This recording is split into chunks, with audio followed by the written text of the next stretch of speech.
right, good evening, everyone. Can anybody hear me in the back? Sir, thank you. All right, thank you for joining us tonight. Tonight's McKinley Street Grade Separation Project meeting will begin momentarily. We'd like to give everyone the opportunity to join us here in person. We also have folks joining us online via Zoom, some on Facebook Live and on YouTube. So we're going to give everybody a couple minutes to join. We'll meet back here in a couple minutes, and we'll go ahead and get started. But you are in the right place. This is the McKinley Street Grade Separation Project update meeting. Thank you.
Welcome to Zoom. Enter your meeting ID followed by pound.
All right, good evening, everyone. We are going to be going ahead and offering this meeting tonight with live interpretation. So if you are joining us virtually and would like to listen to this meeting in Spanish, you can go ahead and find the interpretation button on the bottom of your screen. Thank you for joining us tonight for the McKinley Street Grade Separation Project meeting. For those here in person, we also have folks joining us online via Zoom and folks who may be joining us on Facebook Live and on YouTube. My name is Matt Evans. I'm part of the public outreach team for the project, and I will serve as tonight's moderator. Joining me tonight to share some exciting construction updates is Juliana Zaleski. She's an associate engineer with the City of Corona. I also have Josh Cosper with me. He's a program manager at Mark Thomas, which is the city's program management consultant. And I also have Ashley Zaragoza, who's part of the city's economic development department. Tonight's meeting will be recorded and it will be posted on the city's project website. It is also being currently live streamed on Facebook. All attendees joining us virtually will be muted and cameras will remain off for the duration of the meeting. If you are joining us via Zoom, you will have the opportunity to submit any questions or comments using the Q&A button on your screen, and you may do so at any time during the meeting. If you're joining us here in person, we have question cards for you to fill out to give to staff. You may also fill out more than one question card. You can also submit any questions to our project email, which is mckinley.gs@coronaca.gov. Again, that's mckinley.gs@coronaca.gov. Or if you're watching us live on Facebook, please feel free to submit any questions as well. During our Q&A session, we will do our best to answer as many questions as possible. Tonight's formal presentation will be about a 25 to 30-minute presentation where we're going to begin, as usual, with a quick refresher and a project overview. Next, it's going to be all things construction with a review of recent construction activities, including some of our off-site steel fabrication, current staging, and detours. We're also going to get a look ahead at future construction activity. The city's Economic Development Department will provide an update and highlight their business support program efforts before finally giving us a quick overview of current public outreach efforts. And then, as I mentioned, we'll end our presentation here this evening with a Q&A session, and we look forward to answering your questions during that time. So with that said, we're going to go ahead and get started, and I'm going to pass it over to Juliana to provide a project overview.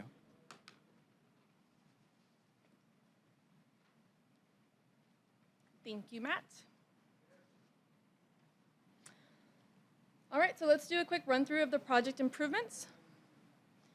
So most of you have seen this before, so we'll keep it quick, but for those who have not seen it, this is the project configuration in the after condition. McKinley Street will be a 4-lane facility, 2 lanes in each direction. Magnolia Avenue is on the left side of the slide with the 91 freeway on the right and Sanson down the middle. In this rendering, you can see the SR91 to the upper right and Estelle to the lower left side. This is a view looking northwesterly. In this rendering, you can see a good view of the steel network arch bridge looking westerly. It's a lightweight structure that can be built in a staging area and moved into place overnight, which we expect to see early next year. In this view, looking southeasterly, where you can see some of, apologies. Let me go back. I apologize. In this view, would be looking southeasterly over the bridge. You can see, apologies, let me go back one. Missed that one. There it is. In this view, looking southeasterly, you can see the some of the retaining walls for the bridge abutments. And you can see the dot pattern as previously presented in prior presentations.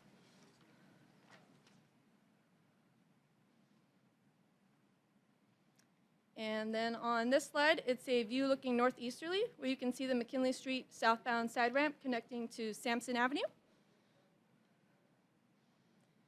And in this view, looking southerly, it's a good close-up view of what the bridge would look like going southbound over the bridge. And for some construction activities, the project team has put together drone footage from the project's latest flyover. A link is now being provided into the Zoom chat for you to watch, and the video is also playing live for all of us here in person. It'll continue to go on a loop. I'm going to turn it over to Josh Cosper with Mark Thomas to talk about recent construction activities.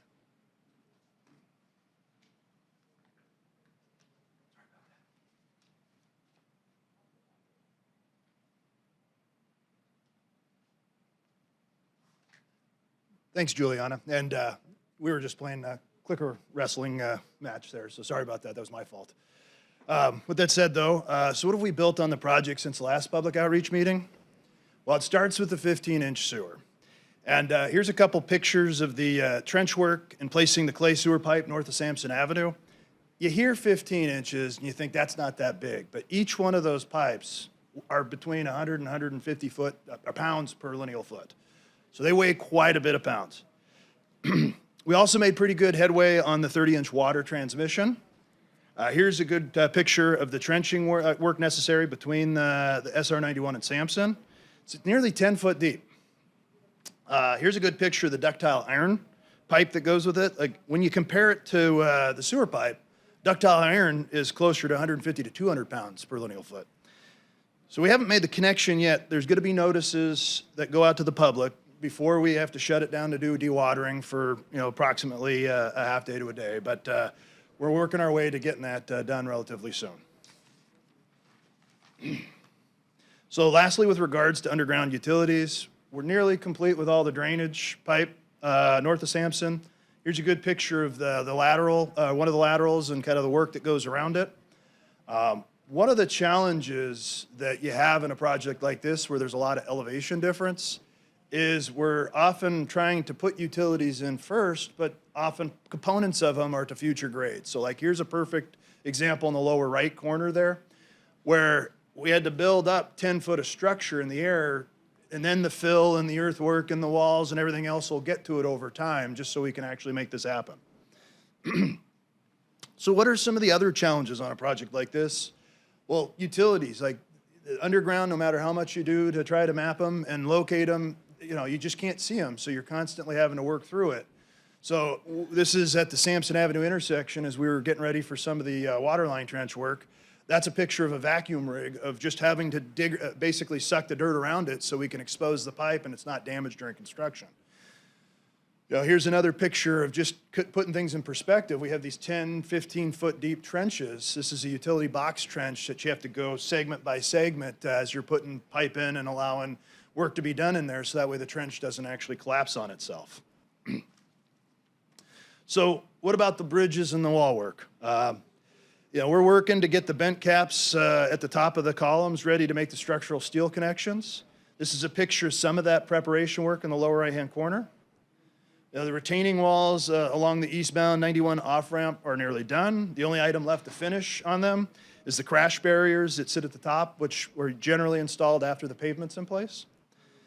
Similarly, the walls along the west side of McKinley are generally done and constructed in a similar manner. This is a good picture of the new Carl's Jr. entrance. And then here's a picture of the Quickies car wash as the walls are being constructed. So what about the steel? All the major components have been fabricated. This is a good picture of the one of the steel arch ribs that make up the top arch of the bridge. The picture on the right side is one of the floor diaphragm connections. And then the picture along the bottom is a better view of the pieces that support the floor diagram together.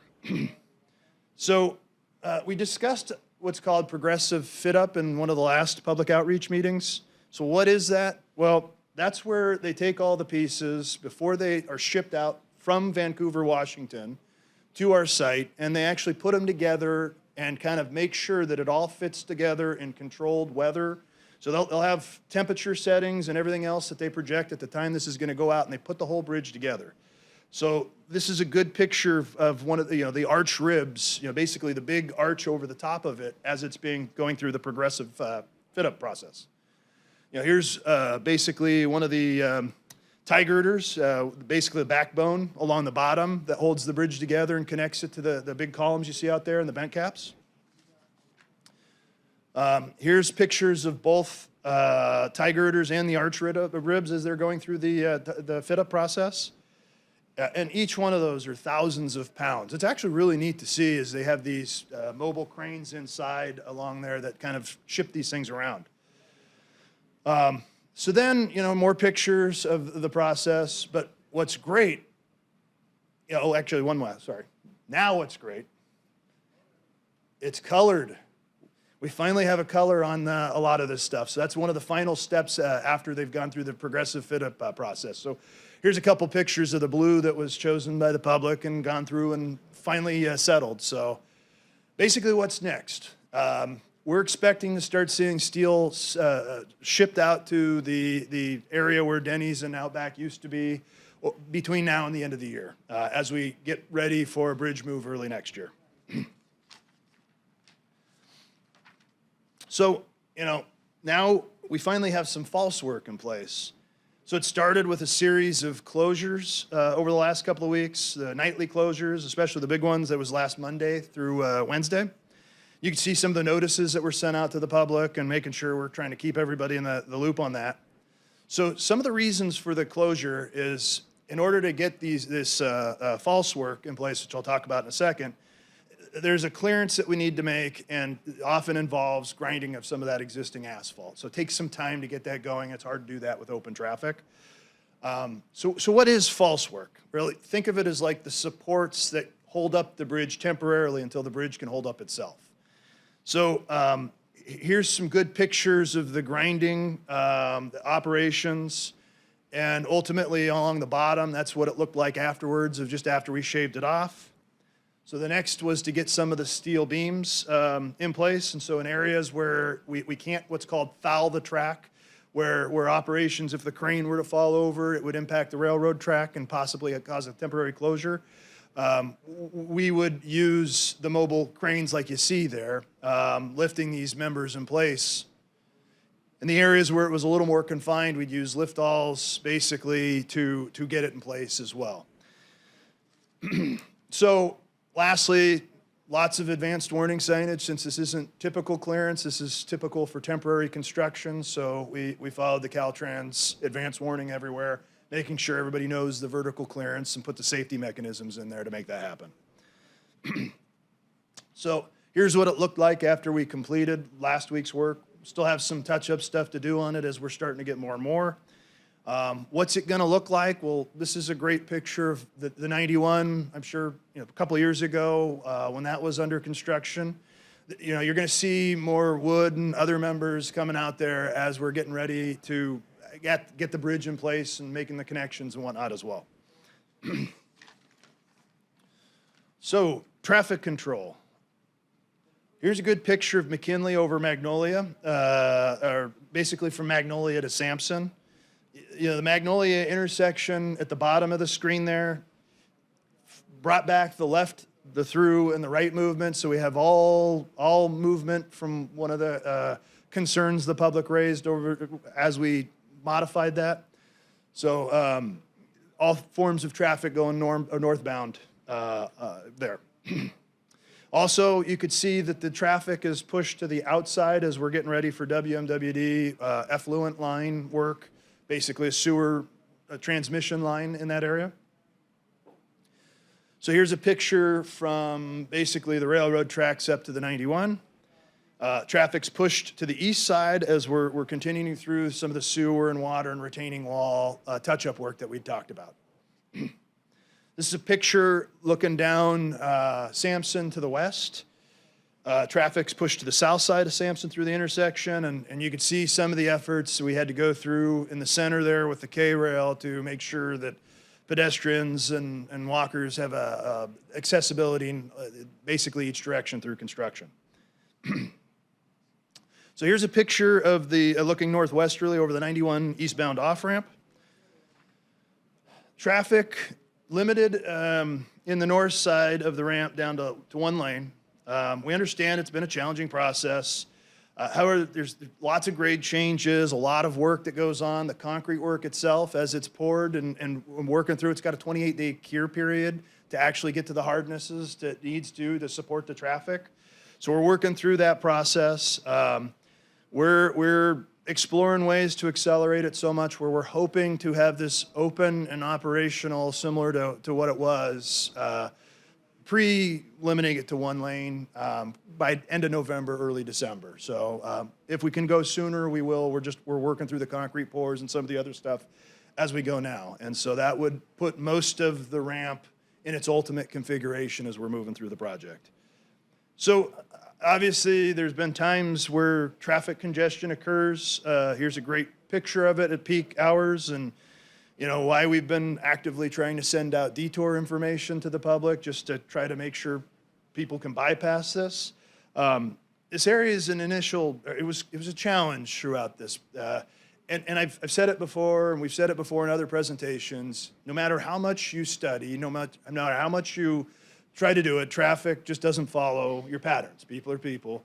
And so there's always this adaptation period that goes through this. And so effectively, we did have some complaints that we investigated of potential safety issues because of that traffic right next to a decision point where you either get off on the off-ramp or you merge back in, and it's where people can go high speeds. So what we've done, and it's worked out really well, is we took the signage that was out there and doubled it in its overall size to increase the visibility. There's advanced warning signage further up to the north as well. And as a result, over the last month and a half, we've seen those concerns drop heavily on that. So it seems to be working better just from a visibility standpoint. So Caltrans helped partner with us just to get this in place as well on this. So let's talk a little bit about the detours. So basically, we always recommend checking the city's website. There's a good story map on there that we update pretty routinely, at least every other week, but and anytime we have big changes. And you can actually see where the detour routes and other information interactively are on that. City also has biweekly broadcasts that we text. We put out notifications via social media, every kind of forum we can, so people are aware in advance as we get ready to change it. What else have we done? Well, it starts with all the signage I think you've seen over there. Specifically, we added signs along Hidden Valley, Magnolia, Sampson, Promenade to help encourage some of the detour and the bypass throughout the areas. We also moved and changed having problems with them clickers again. I'm only a right-handed clicker, can't go back. But we also added changeable messaging signs, especially we left them out there for a while. You know, unfortunately, the pictures don't do them justice.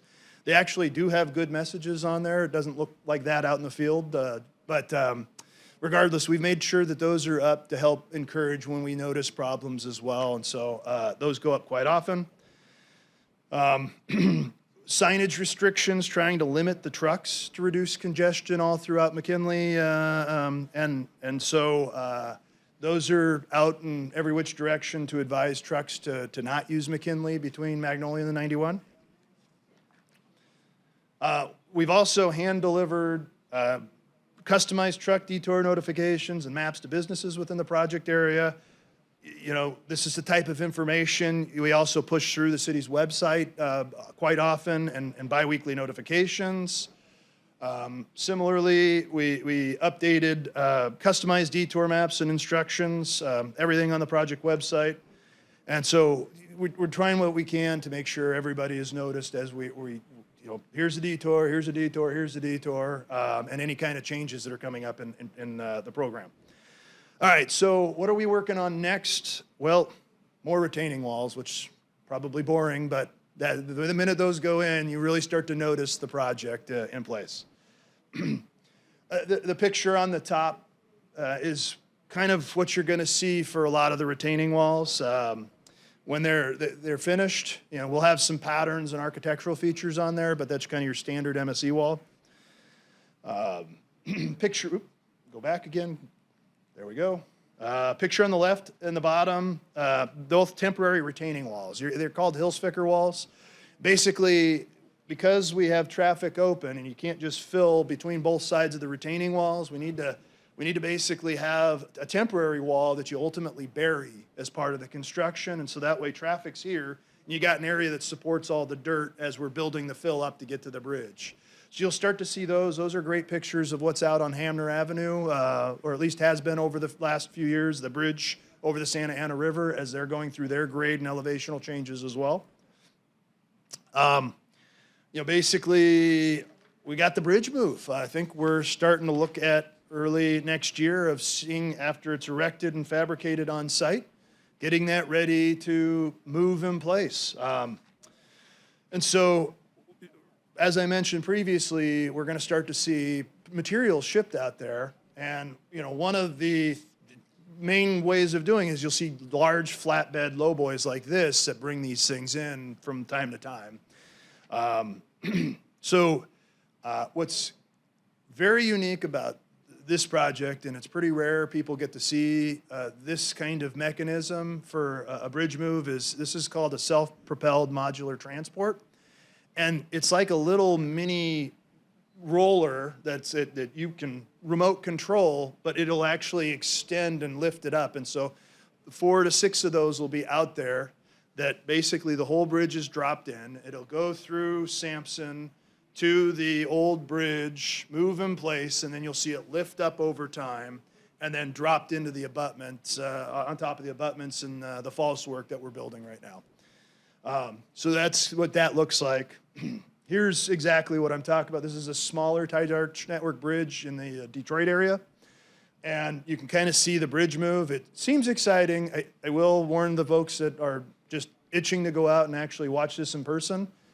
It's going to move like inches at most per like minute. So you grab yourself a sandwich and be out there for a bit, because this will probably occur over a few 6-hour moves, right? We'll one to get it across the street, one then to cross the railroad and drop it in place. So, and then, you know, here's how that move works from kind of an aerial view. So expecting that early next year.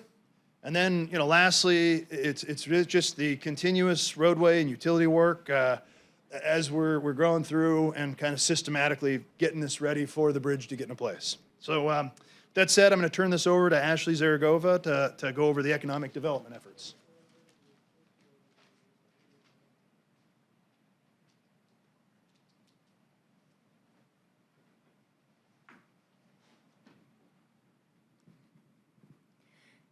So good evening, everyone. My name is Ashley Zaragoza, and I'm an Economic Development Administrator for the City of Corona. So our office is here to support businesses in the city, and we've taken specialized efforts in the McKinley area to support these businesses during this project. So to date, we've connected with signatures. Oh, there we go. To date, we have connected with 78 businesses via phone calls, in-person visits, emails, and of these, 8 have been featured in our monthly newsletter, which goes out to more than 13,000 subscribers. These 8 directly expressed interest in our services, so we were able to utilize this free marketing tool in order to support them. In addition, we will be utilizing a McKinley business to cater our upcoming Hispanic Heritage Month event, which is this Thursday.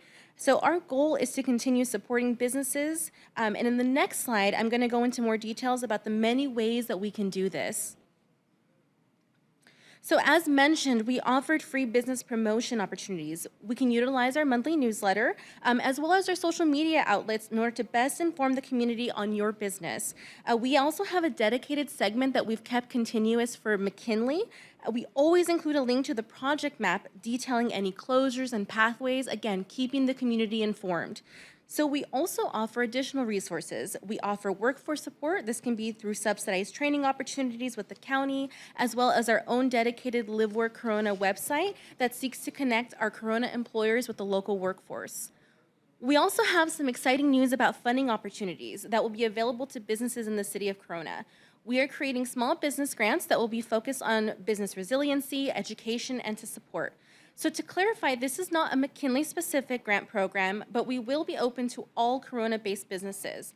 We will be announcing it via our newsletter and social media once more information is available, but we do expect this to launch in the next few months. So please keep an ear out, and if you've been part of our listserv, we'll definitely make sure you get that information. Finally, we also have support through Riverside County through their Business Assistance Now program and their Thrive program.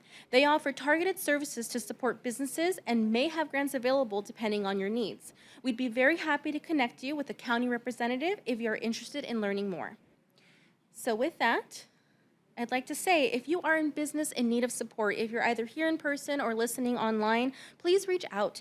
Our contact information is listed here, and we really want to make sure that we can be here to support you. So with that, I'd like to pass it along to Juliana, who's going to talk about the public outreach that we have to date.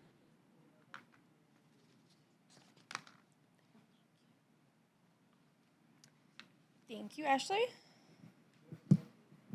So regarding public outreach, we've conducted numerous in-person and virtual public outreach meetings, including most recently a virtual one in May of this year, earlier this year. The next outreach meeting will be sometime early next year and will be virtual. We will also continue implementing the text program. We have over 480 people subscribing to it at this time. If you want to join that program, just text McKinley to 844-518-1409 to stay in the loop on the project. And we'll continue sending out public broadcasts and outreach notices through the city's social media on a bi-monthly basis, updating on look-aheads and achievements. We'll continue active monitoring of the project hotline and project email. We'll continue with updates to the interactive web-based map showing anticipated traffic detours and lane closures, which is posted on the city's website. And you can also find it at mckinleyupdates.com. And lastly, we'll continue with routine aerial drone footage time lapses, and other photography throughout the construction of the project to share with the public. So I'd like to turn it back over to Matt for Q&A.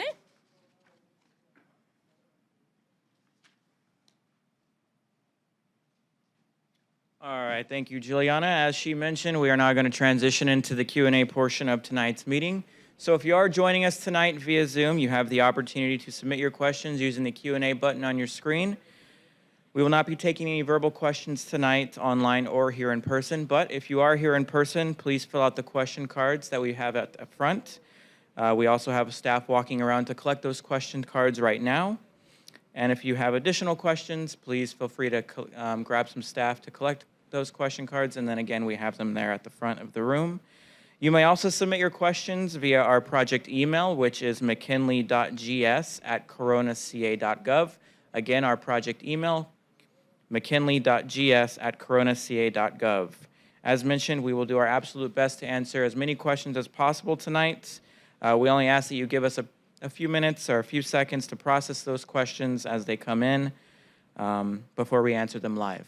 Thank you.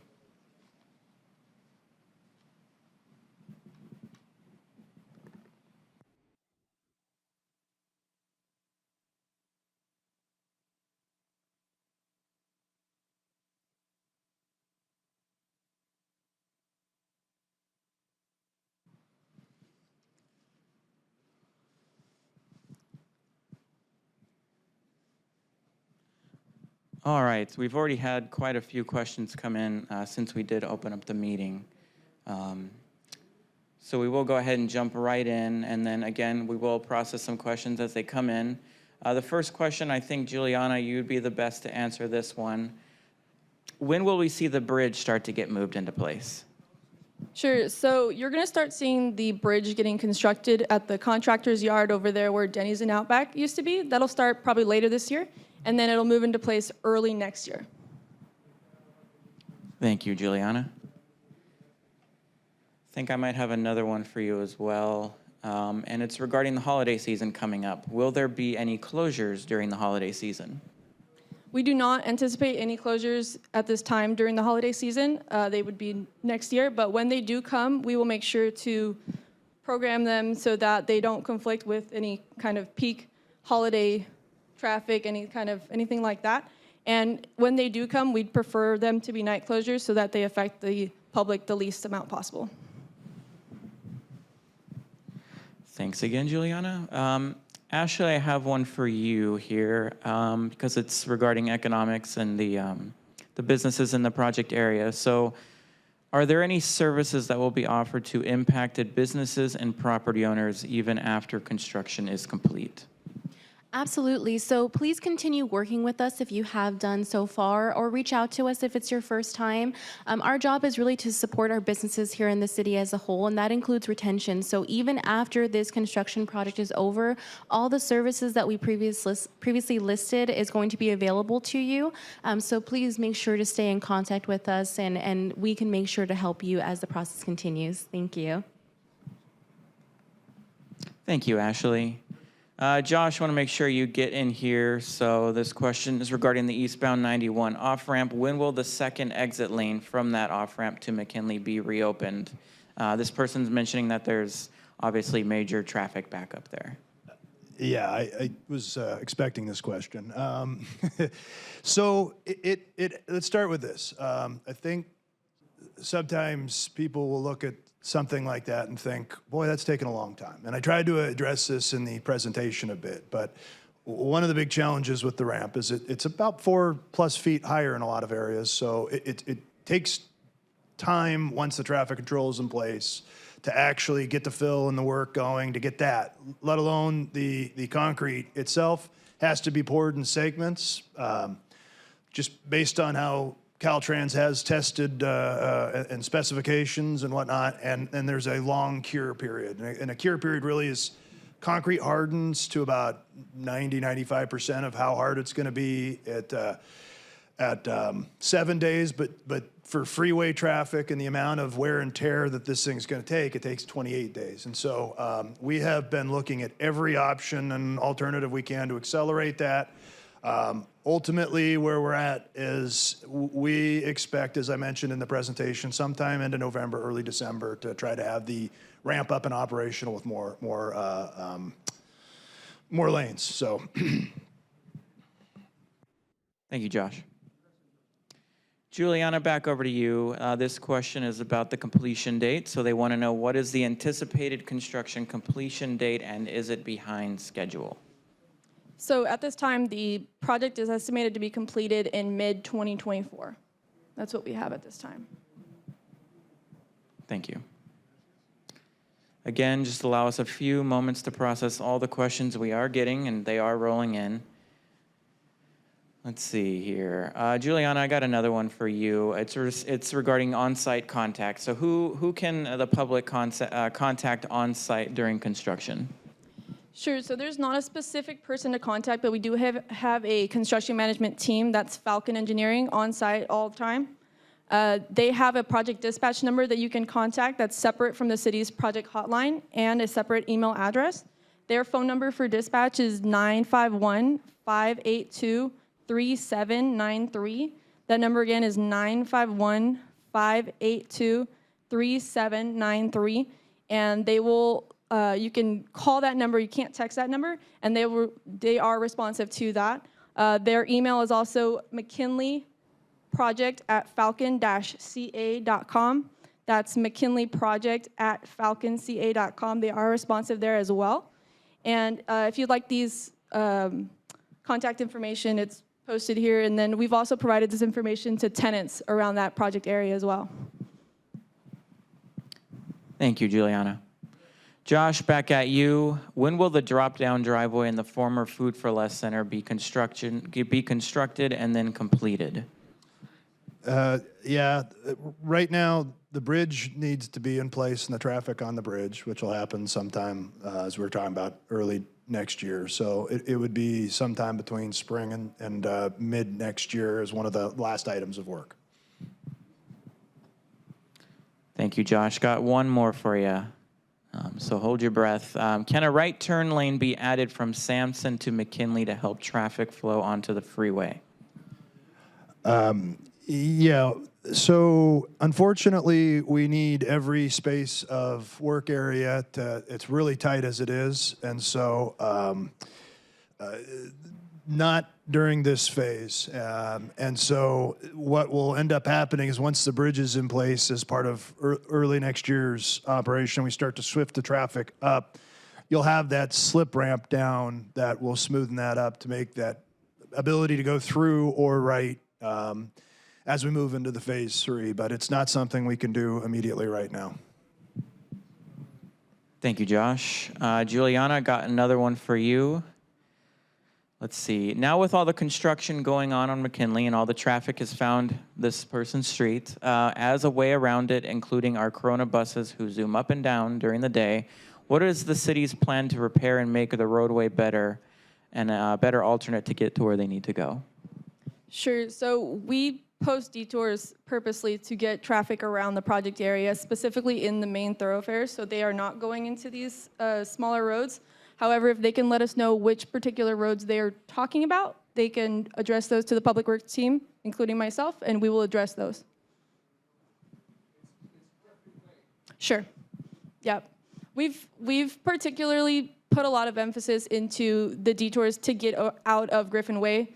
We've had conversations about that, but we'll address those through Public Works to get that a little bit more out there to avoid those. We'll look into that, and we'll address it. The Public Works team is here. We'll take care of it. Thank you, Juliana. Josh, another one for you. Let's see. Yeah, this one's a good one for you. They say that they noticed that the light signal on McKinley and Estelle now flashes when a train crosses. Will that stay the same after the project is completed? So the beauty of a grade separation when you actually build this bridge over the railroad is an at-grade railroad has to have, or intersection has to have emergency preemption. So It's basically something that doesn't allow traffic to queue up and be on the actual railroad tracks as it crosses through. So when this bridge comes in place, that will be eliminated. There's no need for the emergency preemption because we're no longer worried about vehicles actually queuing up and actually having a public safety issue on that. You know, one other added benefit, I'm sure we all love train choo-choos, you know, that goes away too. You know, as trains are crossing over at grade intersections, they're obligated to blow the horn, which gets really loud, and so the grade separations eliminate that necessity, so you should have a reduction in noise from that as well. Thank you, Josh. Juliana, I've got another one for you. It's about the project budget. So this person wants to know if the project's staying within the approved budget. So currently, we are projected to be just under the approved budget, and we'll continue working on value engineering with our project team, our design engineer, and our program management and construction management firms to proceed with helping and keeping that under budget as we are currently projected. Perfect. And Juliana, got another one for you. And I assume there'll be a lot more questions about this, but obviously we know there is some congestion on the 91 eastbound off-ramp. Drivers aren't merging in time, this person mentions. They say that it feels unsafe. So what is the city going to do to fix this? So every time we set up a new traffic pattern, everyone has to get used to it. The public has to adjust and work with it. And then as they adjust, we adjust to work with them. And so that's always a process, and we've adjusted so far through that process. We saw how that pattern worked out. We added, as Josh mentioned previously, larger signs, advanced warning, slow down, McKinley Street jammed. And with those signs, traffic has improved, and those complaints have gotten minimized to where we really haven't heard them lately. And so we have addressed that. And also with the project team, we'll continue to work on site to try to expedite this work where feasible. Thank you, Juliana. And again, the questions continue to roll in, so allow us just a few minutes to process them. Let's see here. I believe I might have a question for, like a tag team question between you, Ashley, and Josh. They're asking if there's a program to help businesses affected by the project, specifically about the lost OTC business. So unfortunately, we don't have dedicated project funds for this. However, I do highly encourage all our McKinley businesses, when our small business grants are available, it will be through a competitive process, and as I mentioned, it's for all of the city of Corona, but there are going to be some great grant opportunities there for business to apply for, and like I said, it'll be open in the next few months. And with that, I'm not sure if Josh wants to add any additional comments. The challenge with this kind of element is, as you procure funds specific to projects, there's legalities in place that they can only be spent on certain things. So for example, we have what's called CPUC, California Public Utilities Commission, Section 190, $5 million of funding. That can only be spent on construction-related funds. We have programs that were set up for property acquisition, and a lot of this was addressed as we made settlements with business owners and other, mechanisms that has worked its way through. I don't have the exact numbers off the top of me, but we did have money as part of the settlements with the property owners and business owners. I think close to 12 or 11 of the property owners and over 20, 25 business owners have had these settlements. But businesses specific to this, I'd encourage you to reach out to the project team and we can investigate, but it would be something like Ashley mentioned previously, because the project itself, it's got limitations through laws and legality of how the funds were issued from the state entities of what they can be spent on. And so we'd have to explore other programs. Thank you, you guys. Just want to do a quick reminder. If you are joining us on Zoom, again, this is our Q&A session, so you do have the opportunity to submit your questions using the Q&A button on your screen. And then again, if you are here in person, it does look like a few of you have submitted questions. You may submit more. If you come up with the question right now off the top of your head, please use the question card that is up at the front, and we can have staff also collect some for you. And then again, if you think of something after tonight's meeting, you may email the project email, which is mckinley.gs@coronaca.gov. Okay, so we do still have some questions rolling in here. Josh, I will pass this one off to you. Maybe this is a favorite question of yours. Will Food for Less come back? You know, it's kind of interesting coming onto this project. So I will say that, you know, I might be a consultant, but one of the reasons that was kind of near and dear to my heart is when I was in high school. I was one of the first graduating classes of Santiago back in 2000 when it opened up in its location. My first job was at Vaughn's, and so I drove McKinley over and over and over, and Food for Less was one of the shopping centers we went to. You know, even the, I'm sorry, this could be a long-winded answer. This is straight from the heart, though. Even Outback and Denny's, I can think of dozens of times we would go for lunch or dinner and over the years, you know. And so as we came on to the project, the Food for Less was struggling and actually went out of business entirely. Not really early, like probably 30% into the design, and so there wasn't even any kind of construction or any of that elements out there. And they never actually appeared anywhere else either. So they kind of closed the doors, and that was it. Similar to Outback, similar to Denny's. And so unfortunately, this Food for Less is not there. I do think there might be a few more in the Riverside area, but I will say it was just kind of sad to see that go, because that was a place that we'd shop as I was, you know, in high school and early college. Thank you, Josh. Juliana, I have another one for you. What is being done to keep trucks from turning from McKinley onto Sampson and vice versa? Also, are there any traffic cameras set up that are used to address traffic where people who are blowing through the lights at Sampson as well as Estelle? So trucks have been a complication on McKinley. We have the detour routes. We push the detour routes all the time. Those of you who have traveled on McKinley and at Sampson, I'm sure you've seen all the no turns, no trucks, no trucks, no turns.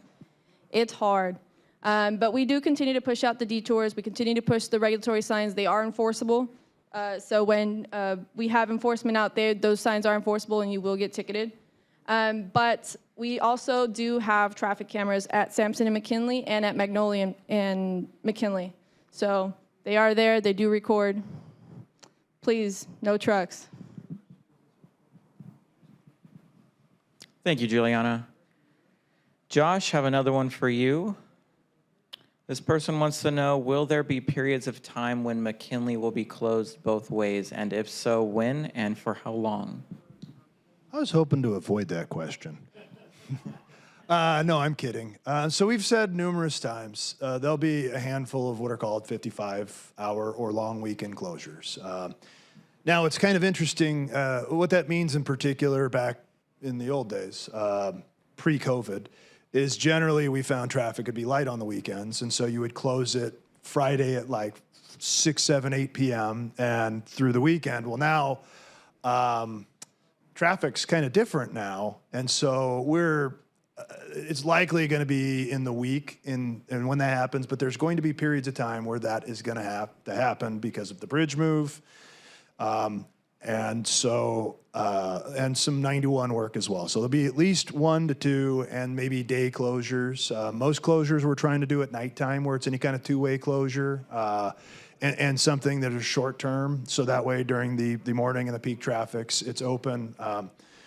We don't have specific dates right now, but I can assure you there will be at least one for the bridge move early next year. We will advertise this ad nauseum to the public and every source that we can the minute we actually have a date, which will be weeks in advance, to make sure you guys are well aware to stay away for the few days, just so the work can be done and you're not sitting in traffic. And we will try to work with the contractor to limit those to as minimal as possible, but we estimate 1 to 2 for now. I'd like to add to that real quick, Matt. We will have another closure like we had last week for the false work a little later this month. And then after that, I don't foresee anything else for the year. Reminder, that's a nighttime closure, so Yes, sorry. that's minimal traffic. And I think, anyhow, it'll be something that we do just a nighttime closure on, and it should be open first thing in the morning.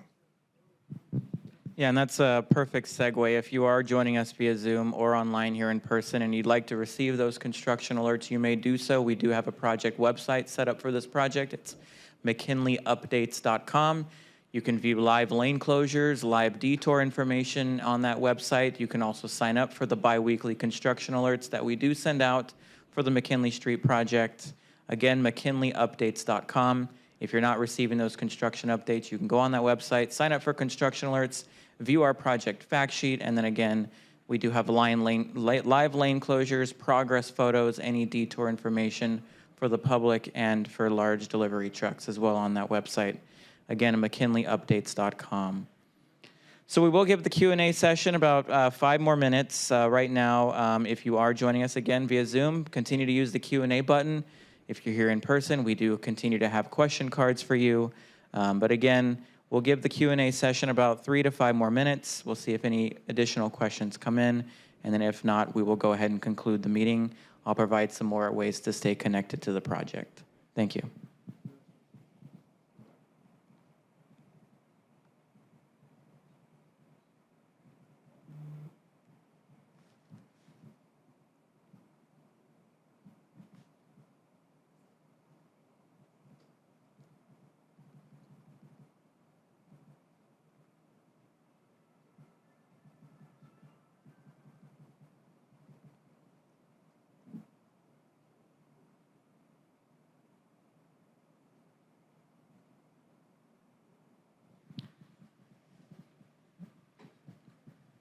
It looks like we will have a couple questions here rolling in just to answer live here. Just give us a minute or two to process them, to answer them live. Thank you.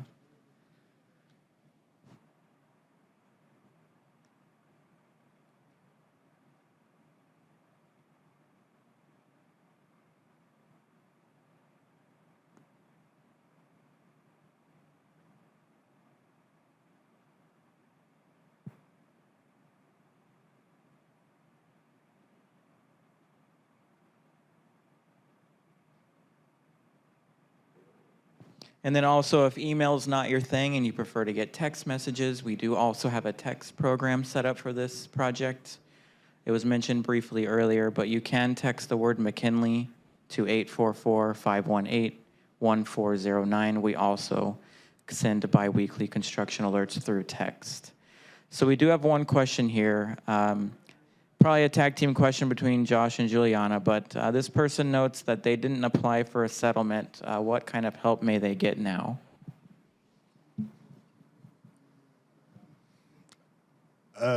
Well, it's a tough one because it's kind of the same alley of what we talked about before. What I would suggest is that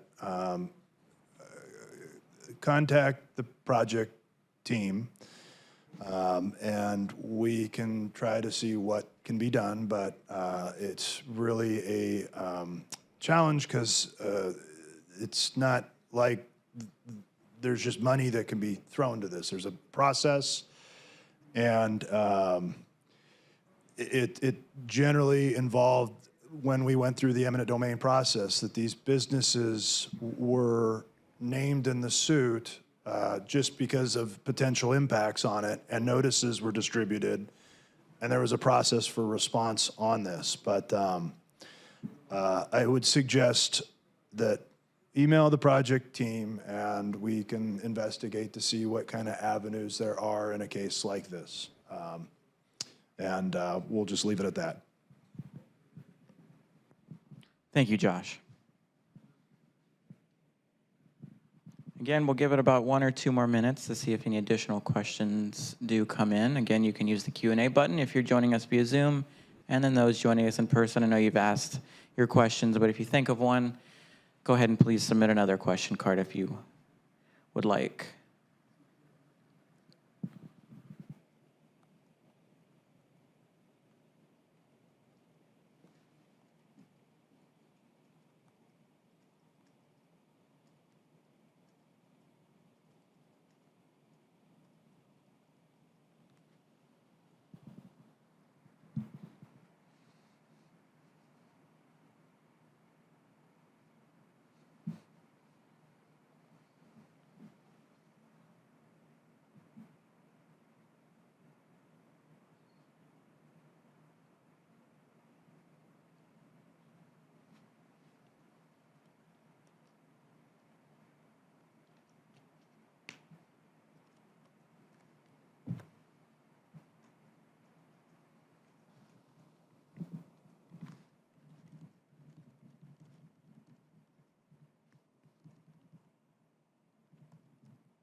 All right, there seems to be no further questions, so this does conclude the Q&A portion of the meeting. Thank you for joining us, both in person here and online via Zoom. I know we also had some people joining us on Facebook and YouTube. We do encourage everyone to continue to utilize the several ways to stay connected to our project, which are here shown on the screen. So we have a 24-hour project helpline that you can contact with the number there on the screen. You may also contact the project team via our project email, which is mckinley.gs@coronaca.gov. As I mentioned earlier, we have a project website set up where you can see live lane closures, progress photos, detour information at mckinleyupdates.com. And then if you prefer to get all your alerts on the go, you can also text the word McKinley to 844-518-1409. Again, just text the word McKinley to 844-518-1409, and that signs you up for our construction alerts. We send no more than 4, I think, per month, more if there's more going on McKinley Street, but expect them bi-weekly. And that wraps it up for tonight's meeting, so thank you and have a good night.